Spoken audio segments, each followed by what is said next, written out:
All right, let's take a look at correlation.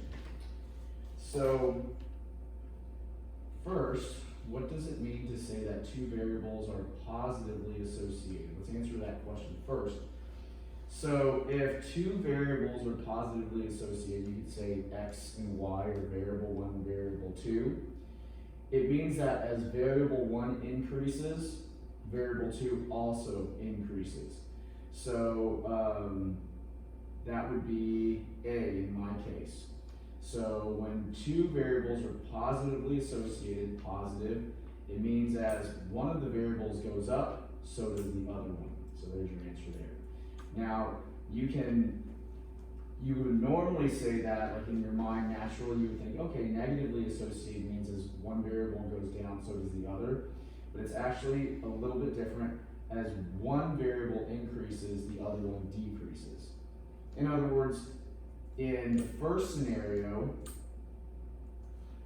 positive association means that you have a positive slope. Remember back to when you're learning like algebra and you're dealing with slopes and lines? A positive association is when you have a positive slope, the line goes up.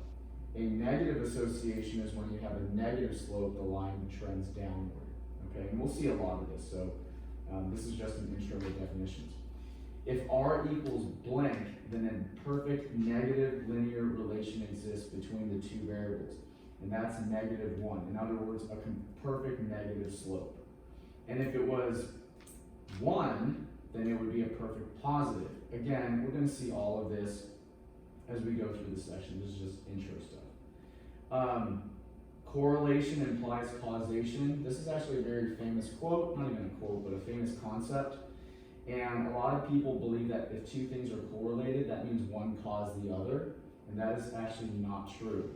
Correlation does not imply causation. Just because two things may be related to each other, it does not necessarily mean that one has caused the outcome of the other. So, and that mistake happens all the time in regular daily life.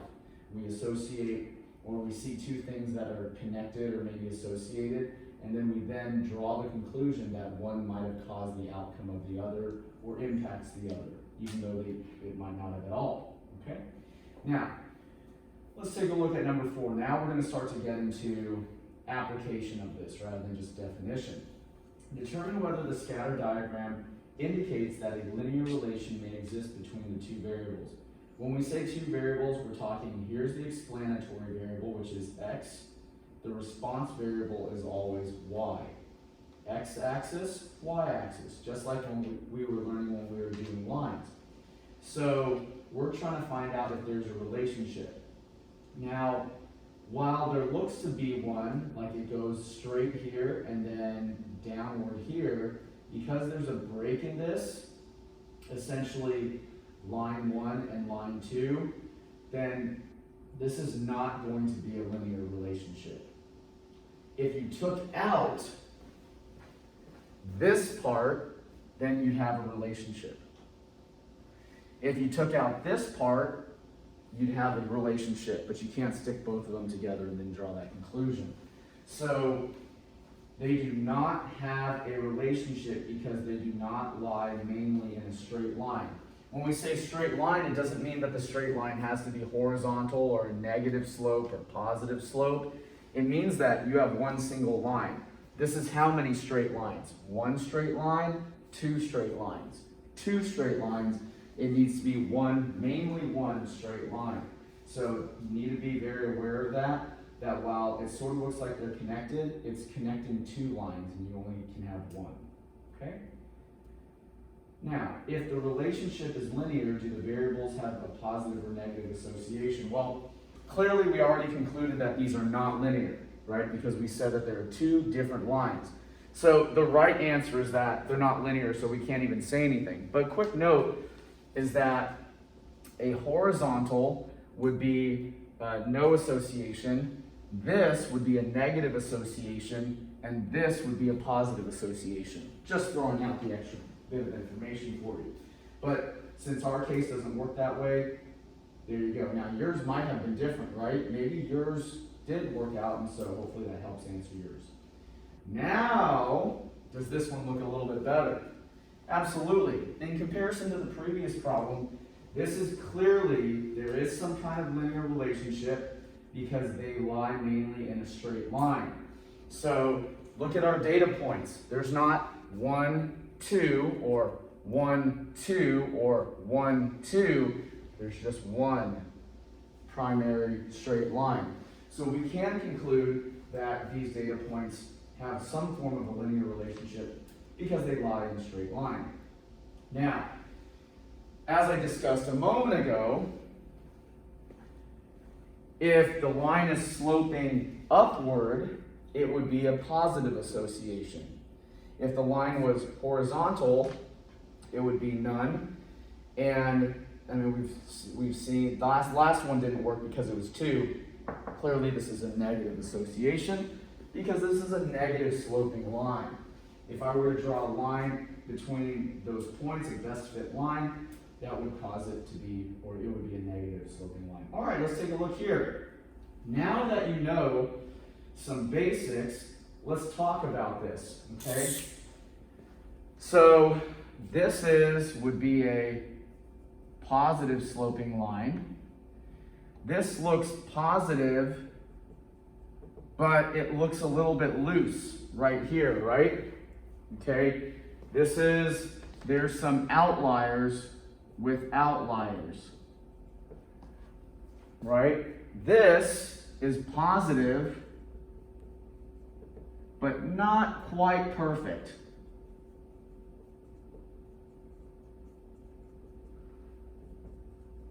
And we can clarify that with basically a perfect positive. Agreed? So, which is the kind of the worst one of all of them? This one, right? So we can say that this is kind of like the worst of all, though it sort of is pretty good, okay? This one is what? The best in terms of a linear relationship. This one is kind of in the middle. Everybody agree? Okay. Knowing that and how to read that, I'm going to give you a little bit of information here. So an R value, which is known as the correlation coefficient, so R, we'll talk about it here, which they're bringing in. So R is known as the correlation coefficient. If the R value is 1 or -1 or -1, I shouldn't have put a slash there, that's not the best choice. Let's do an or here. Then this is a perfect positive or a perfect negative. You with me so far? So which one would that probably be, knowing this new piece of information? The first one. First one, right? So let's go match that one up, and then I'll give you some more information, shall we? So so R equals 1 is A, right? That would go with Roman numeral 1. Everybody agree? Now yours might be different, right? So just match it appropriately. But mine, A, is when R equals 1. When R equals 1, we know that it's a perfect positive slope, which goes with this one, which we already kind of discussed. Okay? Now let's give you a little bit more information. When R equals 0, that means there is no relationship. So we could conclude that something in between would be, so let me be a little bit more clear. The closer it gets to 0, the less of a relationship there is. The closer it gets to 1, the better version it is, right? So we can say that when R equals 0, the dots would be what? Spread way out. As they get closer to 1, they start coming inward. So which one of these, for mine, let's look at mine, B, R equals 0.946. Is that closer to 1 or 0? 1. This is very close to 1. Which one would probably be closer to 1? The third one. The third one. Does that make sense, everybody? Because that's sort of in the middle. It's definitely a cleaner, but is it as perfect as this? No. So this would fit my definition or my correlation coefficient for being closer, but not quite perfect. Everybody with me so far? And yes, by default, 2 falls into here, but let's discuss it, right? R of 0.523. Now, that's clearly not a 0, right? It actually lies somewhere in between. And that actually makes sense because what? This still looks pretty good, doesn't it? Now, if this was dots all over the place, we should expect this to be much smaller. But at 0.523, that means that it lies somewhere between, about halfway between 0 and 1, which means that it should look pretty good, sort of positive, but probably have some issues, outliers. Got it? Okay? So there it is. I hope you got your question correct. And we'll go ahead and check mine, and there it is. Got it? Okay, let's move on. All right, so now we're going to get to our data sets and start to do some real work on this.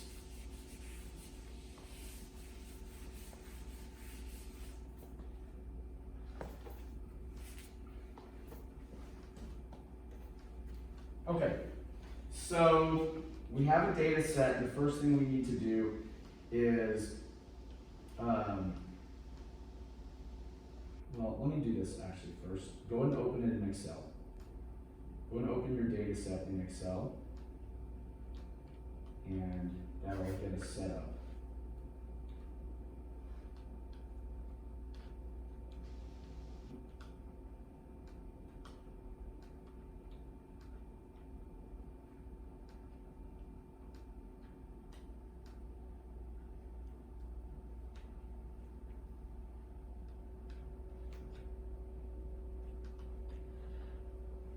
All right, you guys ready?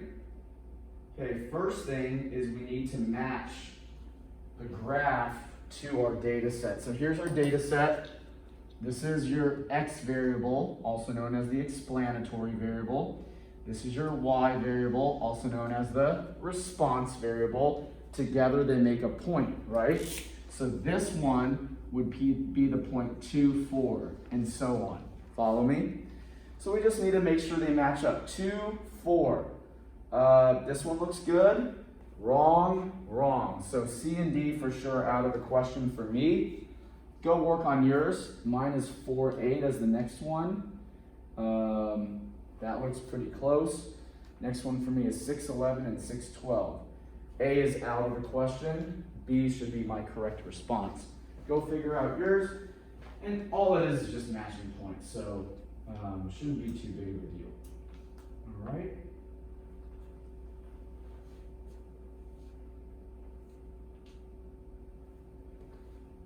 All right, so now we need to go calculate the correlation coefficient. Now I've written the formula for the correlation coefficient in your notes. Don't worry about it. I'm going to show you how to do it on Excel. You with me so far? This is a very lengthy process. I will number the steps for you so that you can see it. So let's take a look, and you're going to recognize many of the operations that we do here. So let's take a look. Ready? To calculate the correlation coefficient, the very first step that we need to do, we're going to come over to our data set here, and let me zoom in just one more notch. Perfect.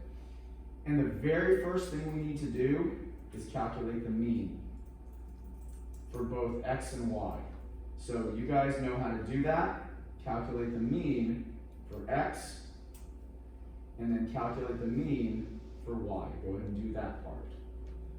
Everybody with me so far? Go do that. So that is step number 1. Very important step. I've just labeled it for you. With me so far? Okay. Now step number 2, calculate the standard deviation for a sample. Calculate the standard deviation for a sample.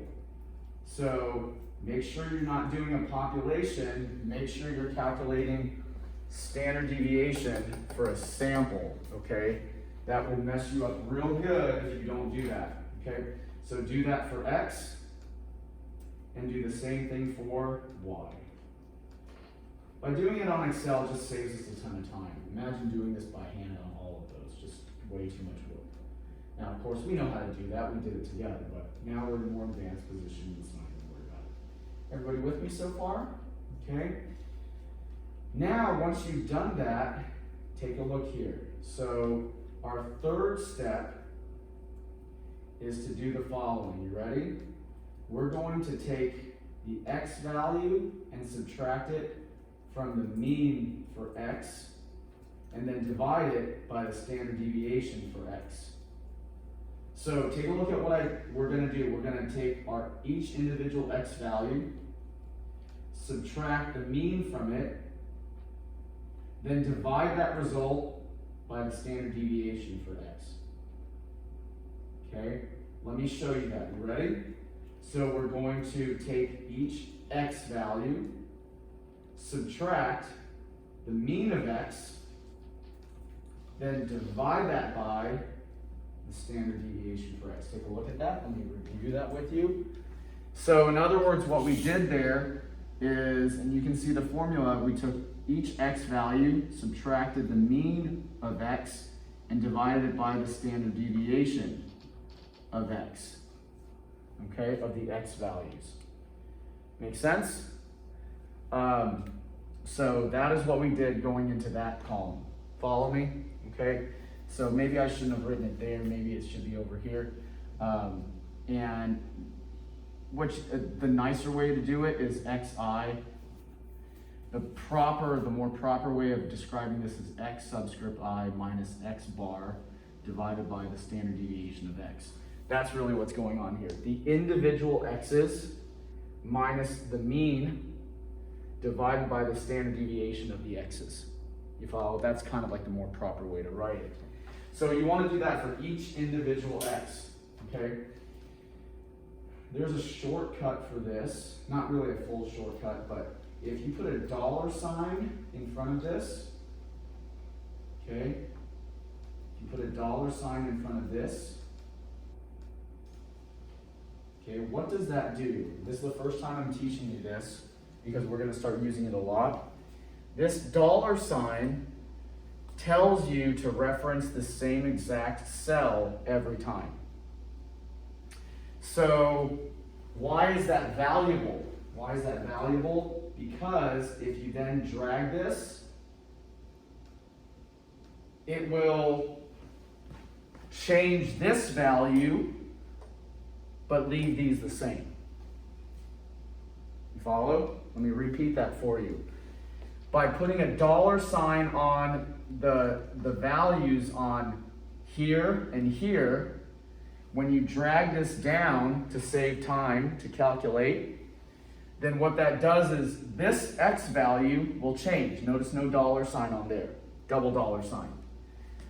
This will keep changing, but these will stay the same.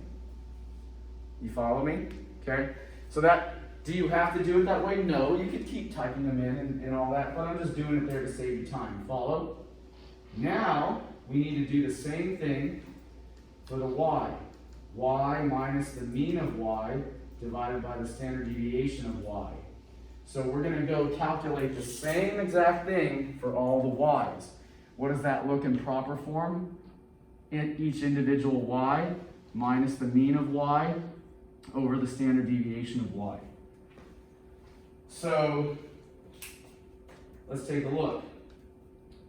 Individual y minus the mean. What am I going to do? I'm going to put a $sign, double $sign in front of that. Why do I put a double $sign in front of it? Because I want it to always divide by that same y mean. Then I'm going to divide that by the standard deviation of y, and I'm going to put a $sign on that too. Why? Because I want it to always divide by the same standard deviation for y. Okay? And there's your formula. If I do that, and then I take that and drag it down, I save myself a little bit of typing.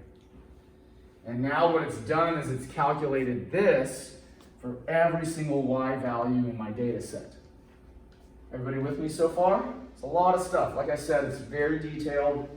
We're going to do several more examples. Got it?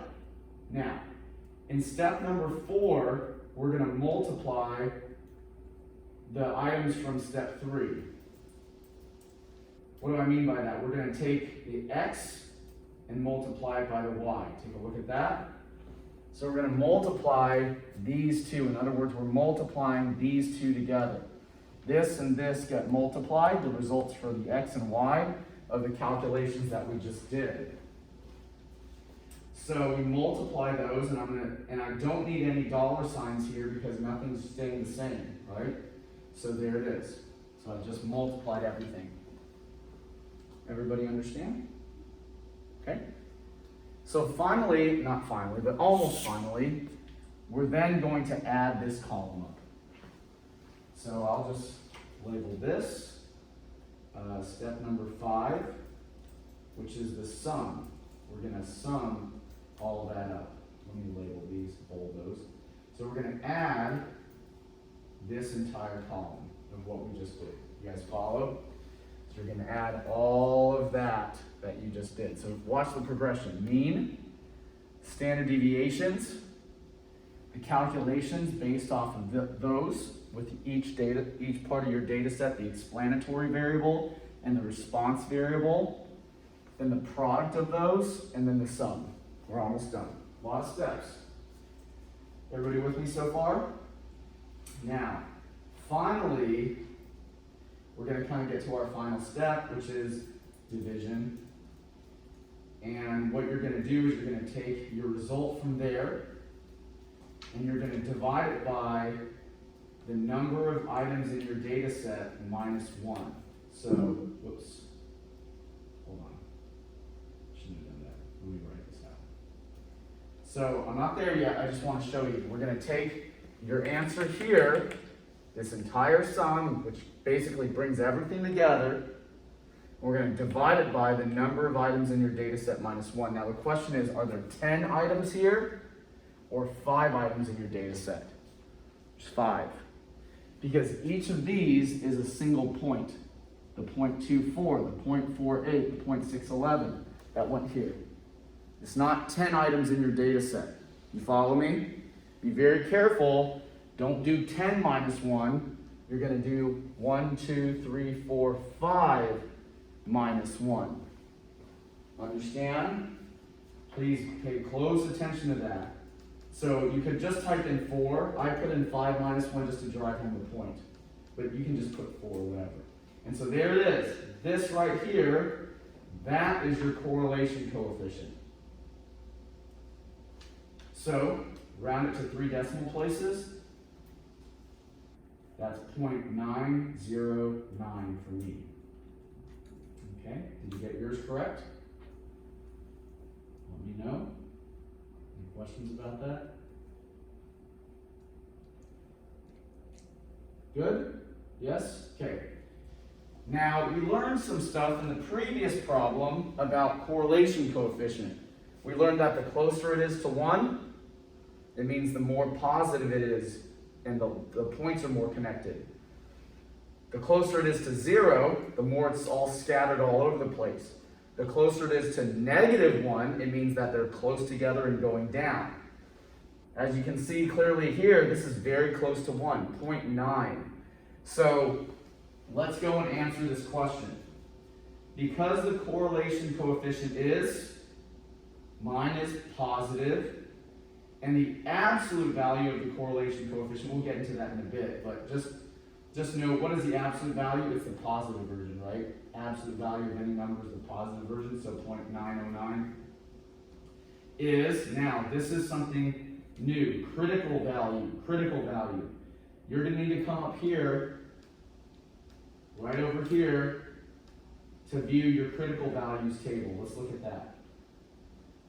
So, the critical value is a standard table that you will reference that tells you what number you need to be at or above for your correlation coefficient to be, let's just call it significant, or worth something, or there's some serious connection. With that said, how many elements were in our data set? 5, not 4. There were 5 elements in our data set. The formula for correlation coefficient tells you to do n minus 1. That's why we got to 4. But ultimately, there were 5 elements in our data set. So our critical value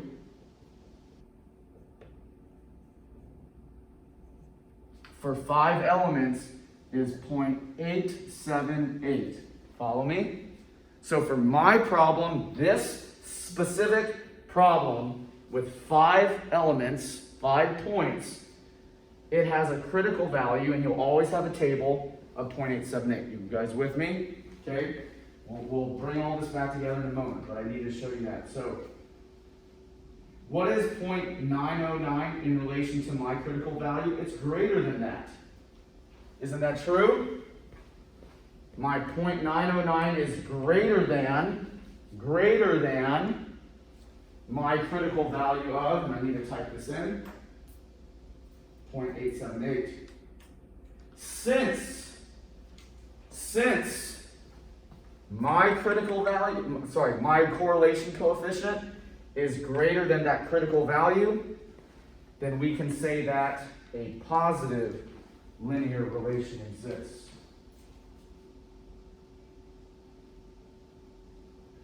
Between x and y. Everybody understand? Got it? Now it's all kind of coming together. We'll practice some more. Good. Okay, so there's a complete problem done. Let's go to the next one, shall we? There's some questions here. Let's go ahead and answer these real quick, and then we'll get back to some word problems or some full applications. What does it say? Weight of car and its fuel consumption. Are we going to have a positive correlation, negative correlation, or no correlation? Well, let's look at this just real quick. So remember that if you were to draw a picture, the weight of the car would be on the x-axis, also known as the explanatory variable. The fuel consumption used, right, would be on the y-axis, also known as the response variable. So as the car increases in weight, 1,000 pounds, 2,000 pounds, 3,000 pounds, 4,000 pounds, what do you think the fuel economy is going to do? It's going to go down. The heavier the car, the less miles per gallon, the worse fuel consumption it's going to have. Or the greater, well, it says fuel consumption, right? So I guess we're not talking economy, so that's actually going to go up, right? Fuel consumption. Consumption means gallons of fuel, right? So if they said fuel economy goes down, right? Miles per gallon, right? So just be aware, I misinterpreted that. Fuel consumption. Bigger the car, the more fuel you're going to use, right? Okay. Is that going to be positive, negative, or no? Positive, right? Now, if they said fuel economy, it would be negative. Okay? So answer your question. Make sure you can get yours correct. Mine should be a positive. Okay? Okay. Let's talk about the next one, shall we? You're going to need to open this data set in Excel as well. So let's go ahead and do that. I'm going to close out the previous data set. I'm done with that one. And open up this data set.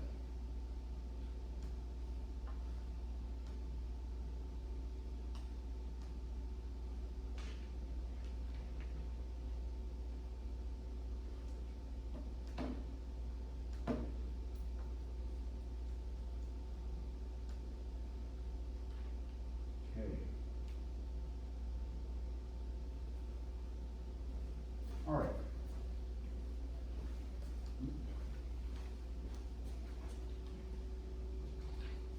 Ready? Got your data set up? Okay. First, it says, here's your data set. It has height here and head circumference. In other words, they're trying to determine if a person's height will impact his or her head circumference. So let's take a look here. If the pediatrician wants to use height to predict head circumference, determine which variable is the explanatory variable and which is the response. And remember, because I've been kind of throwing those words around over the last 20 minutes or so, remember that I said that which one is your explanatory? It's usually the one on the x-axis. So your x value is usually your explanatory. And your y value is usually your response. So with that said, that should answer this question to get us started. So the explanatory variable is the height of the person, and the response variable is the head circumference. Okay. Now let's go pick a graph that corresponds to this. These are some pretty small details, so it might be a little bit tough. Hopefully I can pick the right one. If you're just careful enough, you should be just fine. What I'm gonna do is I'm gonna kind of look at my low value and try to use process of elimination like I normally do rather than looking at every single one. Who knows if it'll work out well. My low value is 25.75. In fact, I've got three 25.75s, and I've got 17.1, 17, and 17. So at 25.75 as my x, I should have three different points there, or 2 points on top of each other and another. And C is out of the question, no way, that's out. D might work, B is out of the question. So this works. Why should I only see 2 points? Because 2 are identical on top of each other, and 1 is a little bit higher, and sure enough, that's what we have right here. Okay, so I've already eliminated because these are out of the question, not gonna happen. I'm gonna go to the very end. Maybe, hopefully that'll help me eliminate a little bit easier. You can do it however you want. I've got a 28, and that goes with 17.4. So 28 and 17.4, bummer is that this looks like they're gonna be just fine. There's a 17.4, 17.4. I don't see any issues there. Okay, I've got another 17.4, and that's at 26.75, and it looks like they do the same thing. It looks like those all match up. I'm not getting very far with this. What's crazy is that my two graphs look almost identical, don't they? My two graphs look like they're, well, let's just see what happens. I'm just gonna randomly pick A. And I know that I did a pretty good job. Good, there it is. And who knows, maybe D would have worked as well, okay? Makes sense, everybody? I did as good of a job as I could, there it is. Okay, now let's go calculate the correlation coefficient. Now, here we go. Shall we go through our steps? All right, so we know that step number 1 is to calculate the mean, right? I'm gonna make this a little bit smaller because we know what this is supposed to be. So I'm gonna calculate the mean first, and you guys know how to do that, average function. Okay. Second step, I'm gonna calculate the standard deviation. Remember that to use sample, not population for that. So I'm gonna use standard deviation with sample.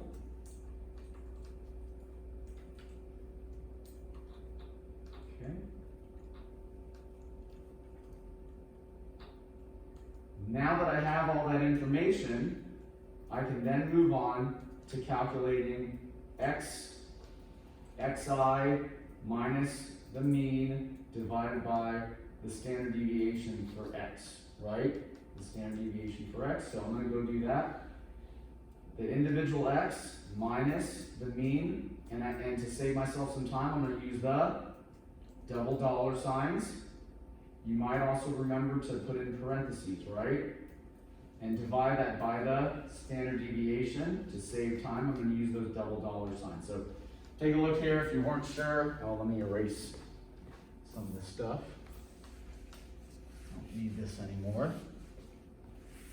Or this, or this.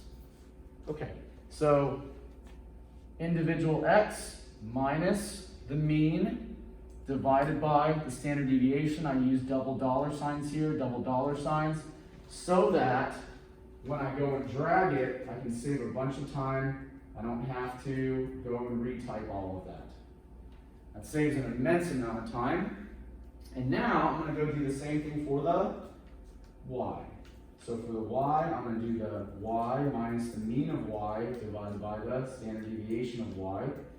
And again, I'm going to make sure I use my correct y value minus the mean, drop in my double dollar sign so that I can save some time in a moment, divided by my standard deviation, drop in my double dollar signs again so that I can save some time. And there it is. And here's the time saver. Just drag it down and I've got the correct calculation. Any questions about that? You doing okay? All right.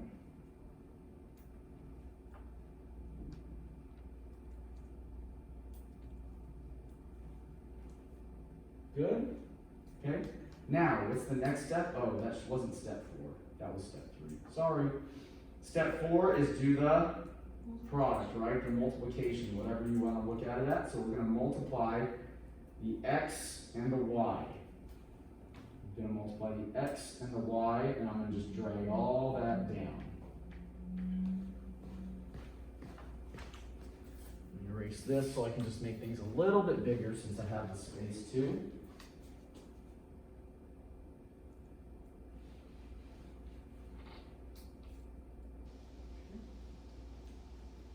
Any questions about what we've done so far? We good? Once we found the product, what are we going to do? Sum it up, right? We're going to add all of the items from column 4, all of the products. We're going to add all that up. Okay? And almost done, right? The final step is to calculate the actual R value, right? The R value is going to be this divided by n minus 1. Now, what is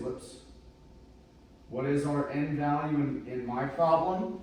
Is it every single cell here?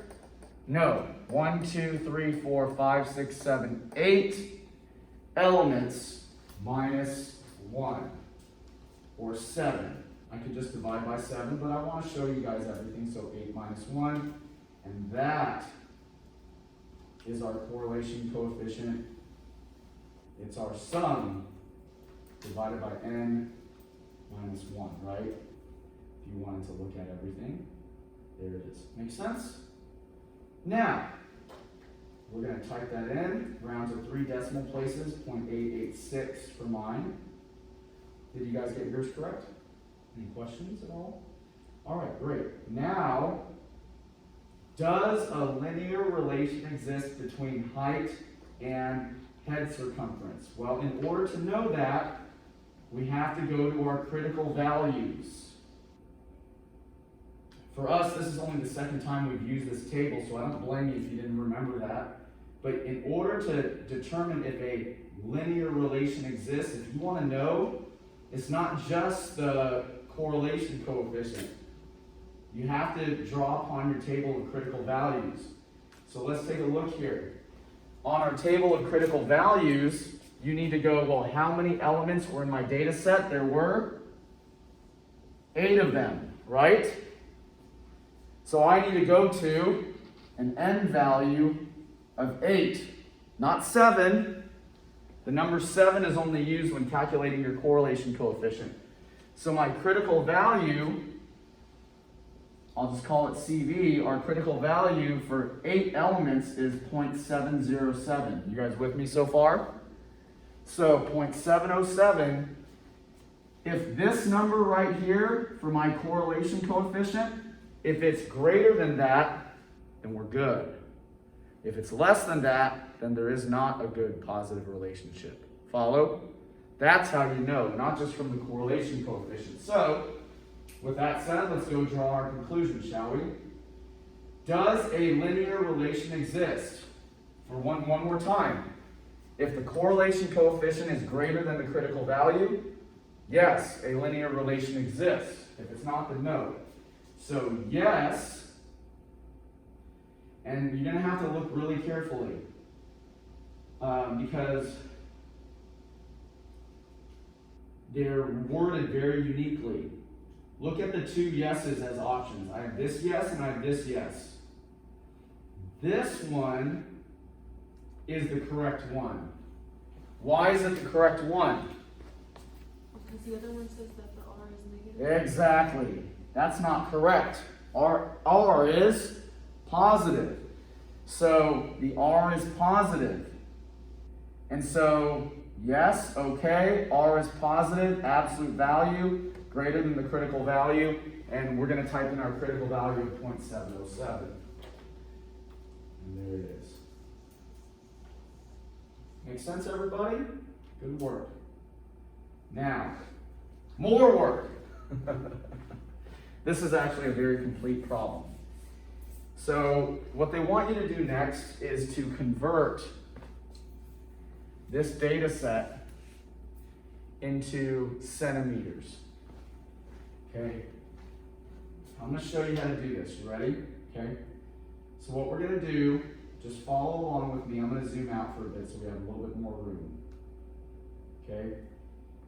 What we're going to do is I'm going to copy and then I'm going to paste this data set. Okay? Now the next thing I'm going to do is I'm going to delete out all the stuff from here. With me so far?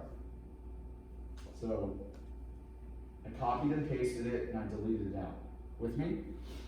Now pay attention, they said convert the data to centimeters, and there's a conversion over there. 1 inch is 2.54 centimeters.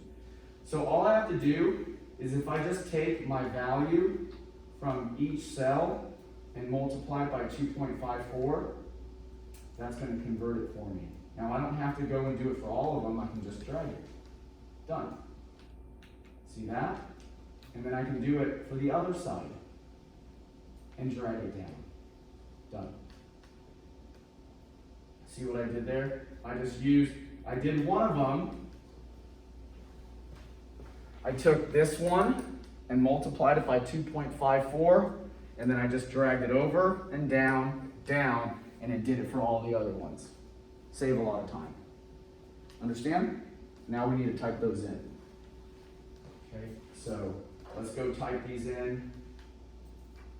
I'm not going to read mine out because I don't want to mess up your numbers, but you're going to type them in exactly as you see them. And there's a point to this. They're going to explain it to you in just a moment.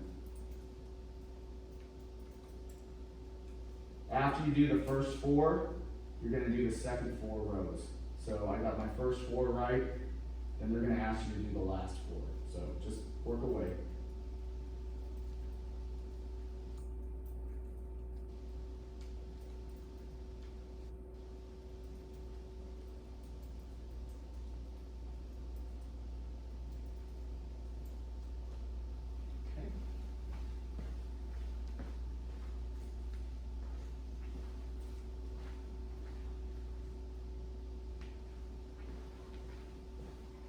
You guys with me? Just make sure you got yours right. So in other words, what we did is we replicated our table up here that was in inches into centimeters. So technically height in centimeters, or head circumference in centimeters, if you wanted to be accurate about it. It's not that big of a deal in this scenario. But that's what we did, and then we just wrote it in. Okay, we just submitted that. We okay? All right. Now, the follow-up question, the final question here is, the new linear correlation coefficient is. In other words, they want you to find the R value for this. Hold on. I'm going to save you a bunch of time so we don't have to do this for this. If you go and start this work, all this mean, standard deviation, all that, at the very end, even though these numbers will look all different, at the very end, you're going to get the exact same correlation coefficient. Okay? So, you can actually use that same value. And if you want to do it to just check, you certainly can, but it's going to be the same one, and it has no effect. So think about it. Isn't this the exact same data as this, just in a different unit? So just because you change the unit of measurement does not change the correlation between these values. That is why, as long as this is a correct conversion, the correlation coefficient will stay the same, and a conversion to a different unit will have no effect on that. Make sense? Okay, and that's what they're trying to drive home for you. Got it? Okay? Now, I don't want to do number 10. You guys get the idea, right? But let's answer the first part of it. I don't want to go do the correlation coefficient. You guys can do it. Which one is the explanatory variable and which one is the response variable? Explanatory is the weight. Say that one more time. The explanatory is the weight. There you go. You got it. I couldn't hear you, so I wanted to double check. Explanatory, the x value is the weight. So as a car's weight increases, what happens? Fuel economy is going to decrease. So, of course, that would make this the response variable, y. Everybody got that? Okay. So there it is. Any questions about that at all? Okay. You know what? We actually should do this problem. I'm going to tell you why at the very end, because I don't want any confusion whatsoever.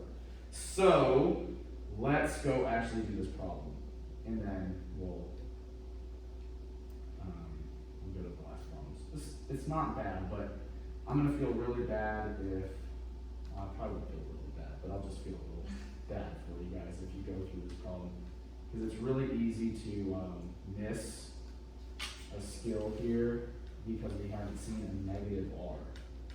And so I want to make sure that you guys are okay with that, okay?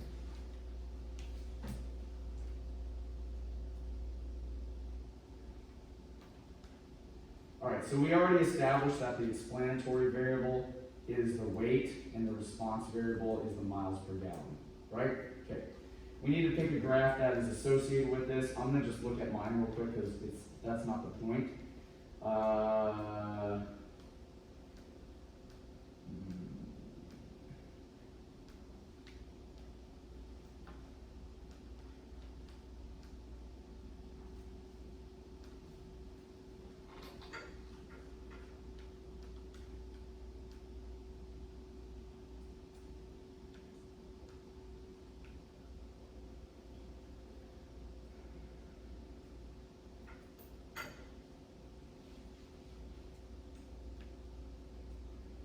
I think it's this one. Yep. All right, you probably figured yours out fine. Now, let's go do our R, shall we? I'm going to move through mine really, really fast. Okay, whoops. Whoops. Too fast that I'm not. What am I doing? The average. Okay. I'm going to move through mine really quickly.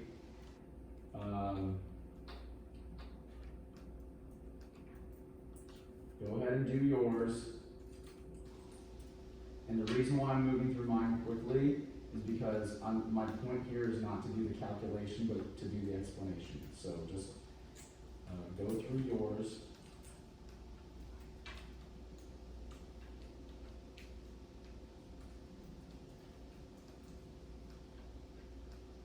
It's the same procedure as we've done before.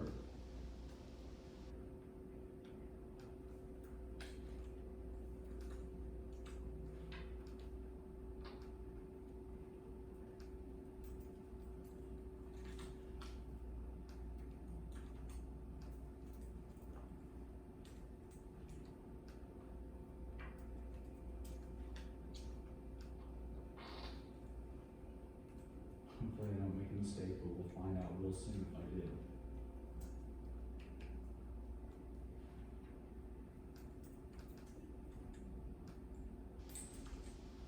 Be sure to divide it by the correct n minus 1. And for mine, that's going to be 4. So there's my R.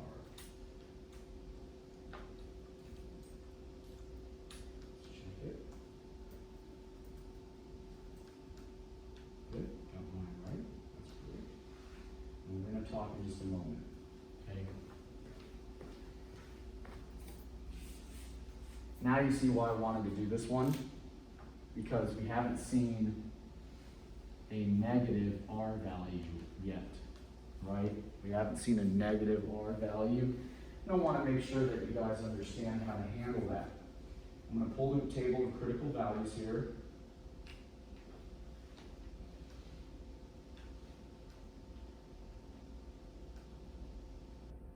And our value is 5. I'm sorry, our critical value is 5 for the end. So because it's 5 on the end, our critical value is 0.878. You with me so far? Okay. This is all stuff that we've done before. The interpretation when you're dealing with a negative R value is new. Let's go through this, shall we? So because the correlation coefficient is negative, and the absolute value of the correlation coefficient, now all of a sudden, the absolute value plays a role, doesn't it? What's the absolute value of a negative 0.9705? It would be positive 0.971. Follow me? The absolute value, you make it positive. The positive version is 0.971 rounded to 3 decimal places. So you have, this actually plays a role here. Whoops. Is that 0.971, and that is greater than. See, if you don't take the absolute value, you're going to answer this what? Negative and less than. Follow? And that's why I said if you guys got to here, you might get frustrated. So you might not have seen it, okay? So there it is. Since it's greater than that, what's the critical value? Well, we said that it's 0.878 for mine, right, everybody? Because the critical value for my data set of 5 elements is 0.878. Okay, yours might be a little bit different. And so therefore, a negative linear relation exists. This is where I need to explain it to you. Ready? The original R value is what? Negative. But you have to take the absolute value of it to just compare. If the absolute value is bigger than the critical value, you're good, but you need to recognize that this R value is a line that does this. Which, if we scroll back up, what did our data set look like? Negative. And that's why a negative linear relation exists. Okay? So, just want to drive that point home, and that is the big reason why we did this problem together. That could have been very confusing for you. Got it? Okay? That is a very important problem. Now we get to a little bit, this is just, there's no more calculations here. Let's talk through these final ones, shall we? So it says the linear correlation between violent crime rate and percentage of population that has a cell phone is negative 0.918. Do you believe that increasing the percentage of the population that has a cell phone will decrease the violent crime rate? Look, this is a problem that can throw you off. The answer is actually no, even though they seem to be related, right? Oh, look, crime is going down as people have more cell phones. But like we said, does correlation imply causation? No. Just because people have cell phones doesn't necessarily mean that it's causing crime to go down, right? Because they're maybe calling more? Not necessarily. So, it could be, and this is a tricky one, I'm just going to give it to you. It's the economy. So, what might be the lurking variable between percentage of population with a cell phone and violent crime rate? The economy might just be better. Okay? So, anyways, that's a kind of tricky question. All right, let's look at number 12. I probably should have erased that. Whoops. Oh well. Okay, number 12. What does it mean to say that the linear correlation coefficient between two variables equals 1? Well, we learned that, right? What's that going to be? There's a perfect, positive or negative? Positive relationship. And I think A is the correct answer for me. When it's a 1, when the correlation coefficient is 1, that means we have perfect positive and we have a line with a positive slope, right, everybody? We talked about that, an hour ago. So that should be the correct answer. And finally, number 13, what does it mean if r equals 0? What did we say about that earlier in the class? No relationship exists. Yes, no relationship exists between the variables. Now, I think you need to say linear and not no relationship. So be careful. Real easy to do what? Select no relationship. That's not necessarily true. Linear. Because as it's closer to 0, it's more scattered out. Yeah, they could be sort of related, but remember that when it's closer to 0, they're everywhere. As they get closer to 1, -1, just depends, right? So that goes back to that matching problem, right, everybody? So that's it. That'll do it. And there's 4.1.